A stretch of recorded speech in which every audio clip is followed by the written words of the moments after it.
On this episode of China Uncensored.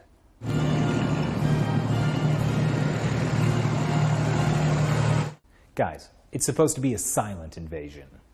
Hi,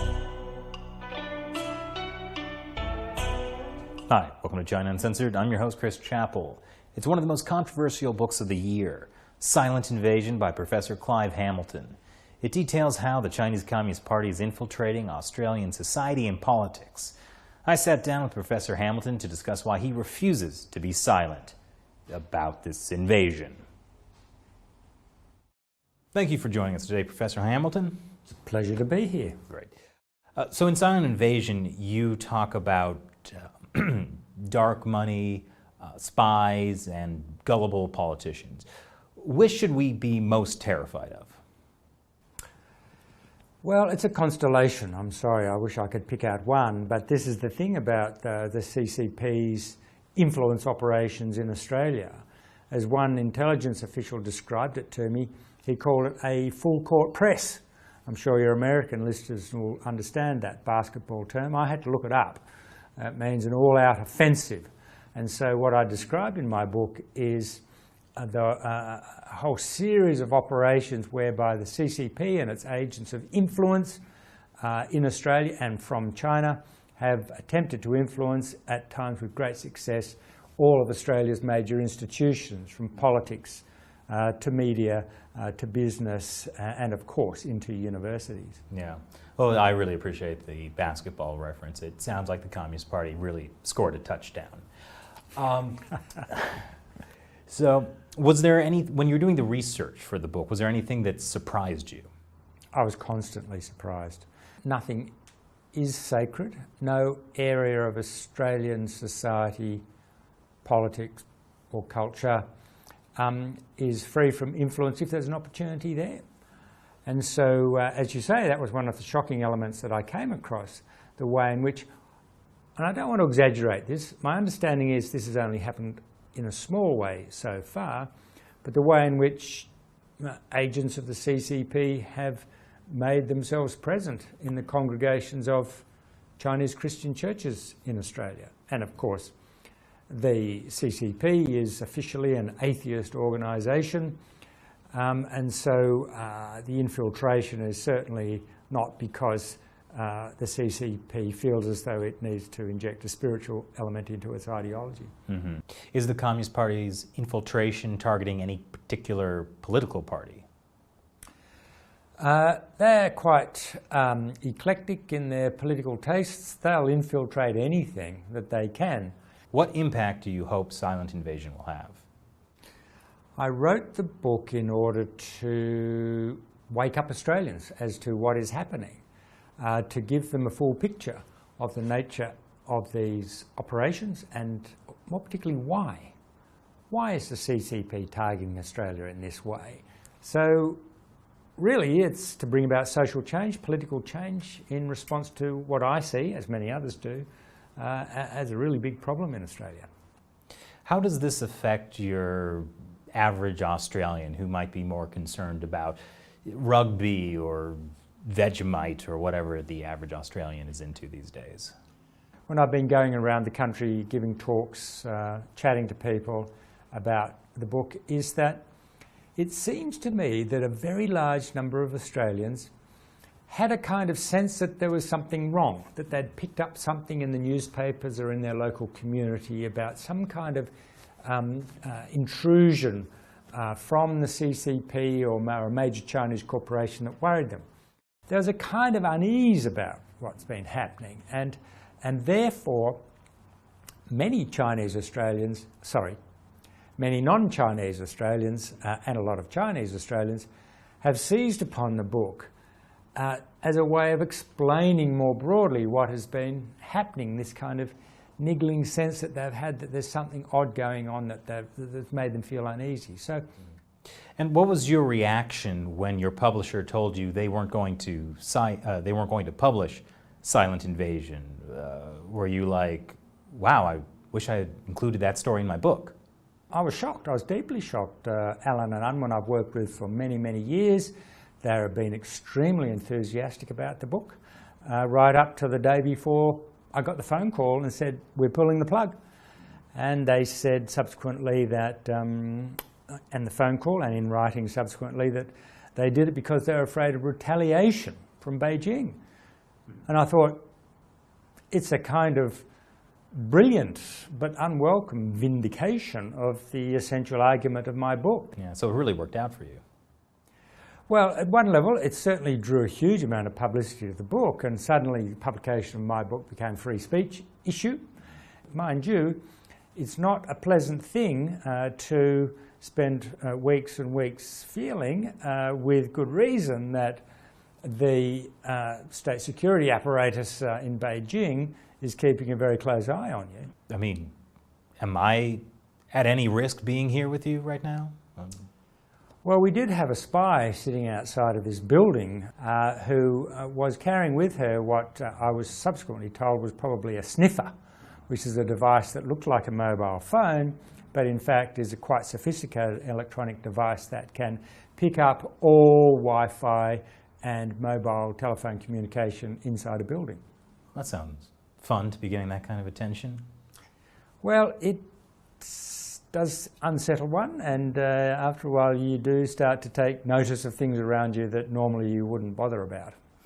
There's no doubt, based on advice and from security experts and the Australian Federal Police, that the Chinese authorities in Australia are collecting a dossier on me. I've been the subject of cyber intrusions. I've been subjected to a really intense campaign of vilification and bullying. Were you surprised by the controversy the book generated? You know, I anticipated it, but in the abstract. You know, you anticipate something, I think this is going to be very controversial. I think I'm going to be accused of racism and anti-China xenophobia.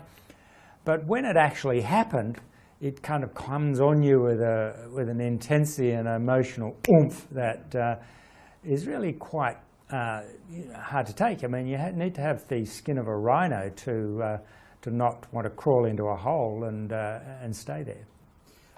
The Chinese embassy has called critics of China filled with a Cold War mentality and anti-China hysteria and paranoia. Which of those best describes you? Well, you know, I grew up in the Cold War, so maybe some of it's still hanging around me somewhere. But, you know, the key point, I'm sure, which many of your listeners understand, is that whenever there's any criticism of the Communist Party propaganda efforts work very hard to persuade the public that, in fact, it's the Chinese people who are under attack. It's the only way it can really defend itself from these kinds of criticism. Is racism a real potential problem?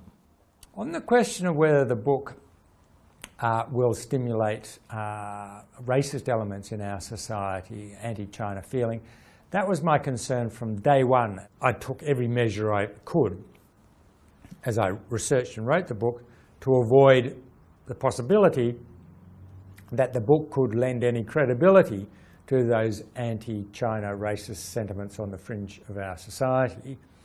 I consulted with people in the Chinese Australian community and reflected their views in the book. And I think I do that quite effectively. So you really have to work quite hard to draw out of the book anything that can be used to defend the idea that the book is racist or stimulates racism. Some people have worked very hard at drawing that conclusion from the book. Some of them have been quite surprised. Some people, I thought, why are you doing that? So one of the fascinating things that I've learnt in the last 4 weeks is how deeply entrenched in some segments of the political left is the idea that any criticism of the Communist Party is a criticism of Chinese people, and therefore we must defend this oppressed minority. Give me a break. I mean, Chinese Australians that I spoke to, many of them don't feel that way. You defenders of multiculturalism should go and talk to them rather than community leaders who actually represent United Front organisations that dance to the Communist Party's tune. You actually have a lot of connections in the Chinese-Australian community. What was their reaction to your book? Well, they welcomed it when I made contact with them initially and started to talk to them. We found last week that a group of Chinese Australians was very, very eager to have a launch in Sydney for the book. And I was really blown away by the number of Chinese Australians that packed into that room at Parliament House in Sydney and gave the book such an extraordinarily enthusiastic launch off into the world. Why do you think that was? Well, I think that for the last 10 to 20 years, many Chinese Australians who are critical of the Communist Party and say, we came to Australia to escape the clutches from the Communist Party and now they're following us here, their voices have been silenced, they've been marginalised, they've been kicked out of the public debate. And the mainstream media and politicians have been talking to community leaders, who generally run United Front organisations. So many Chinese Australians have been extremely grateful that finally someone in the mainstream has been taking their complaints seriously and has written a book about it. And most important question, how does this affect America? Well, it has a huge implication for the United States, and that is because the authorities in the United States, from Congress to the CIA, FBI, to think tanks inside the Beltway that take notice of China, to a whole lot of scholars across the country, are watching very, very closely what is happening in the Australian Parliament, to the debate that we've been discussing today, with a view to copying the ways in which Australian governments and Australian society more broadly pushes back against Beijing's attempts to interfere with, influence, guide, and ultimately control what happens in this country. So in your book it says the Communist Party is using democracy to destroy democracy. What can liberal democracies do to protect ourselves and our freedoms? Well, I think liberal democracies need to muscle up. I mean, here is a serious threat to the foundational values of liberal democracy, led by very powerful economic incentives coming from the People's Republic of China. And I think we in the liberal democracies need to make a really fundamental decision, one that we haven't been forced to do, I'm about to say ever, but certainly for many decades, and that is to decide how much is our freedom worth. All right, thank you very much for joining me today, Professor Hamilton. I've enjoyed it. And I would highly recommend picking up a copy of Silent Invasion. I've read it myself.